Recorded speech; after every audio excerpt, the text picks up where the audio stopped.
وإن نعتبر الاندماج المغاربي تطلعا شعبيا عميقا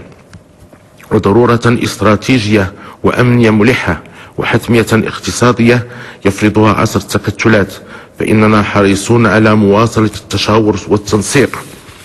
لتعميق علاقاتنا الثنائية مع الدول المغاربية الشقيقة، وذلك في انتظار أن تتخلى الجزائر عن معاكسة منطق التاريخ والجغرافيا والمشروعية بشأن قضية الصحراء المغربية، وعن التمادي في مناوراتها اليائسة لنسف الدينامية التي أطلقتها مبادرتنا للحكم الذاتي لأقاليمنا الجنوبية. هذه المبادرة المقدامة التي تظل مقترحا واقعيا يتسم بروح الابتكار والتوافق لإيجاد حل نهائي لهذا النزاع الإقليمي في نطاق منظمة الأمم المتحدة،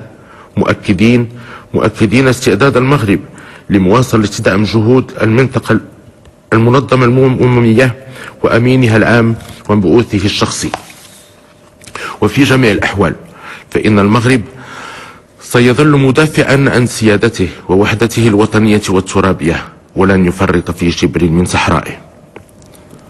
وسنمضي قدما في تفعيل الرؤية الطموحة التي حددناها في الخطاب الأخير للمسيرة الخضراء، سواء بجعل الصحراء المغربية في صدارة إقامة الجهوية الموسعة، أو بمواصلة جهودنا الدؤوبة للتنمية التضامنية لأقاليمنا الجنوبية، أو بحرصنا على إعادة الهيكلة العميقة للمجلس الملكي الاستشاري للشؤون الصحراوية. كما سنكثف جهودنا لرفع الحصار على رعايانا بمخيمات تندوف وتمكينهم من حقهم المشروع في العودة إلى الوطن الأم وجمع شملهم بعائلاتهم وذويهم طبقا للاتفاقيات الدولية ذات الصلة.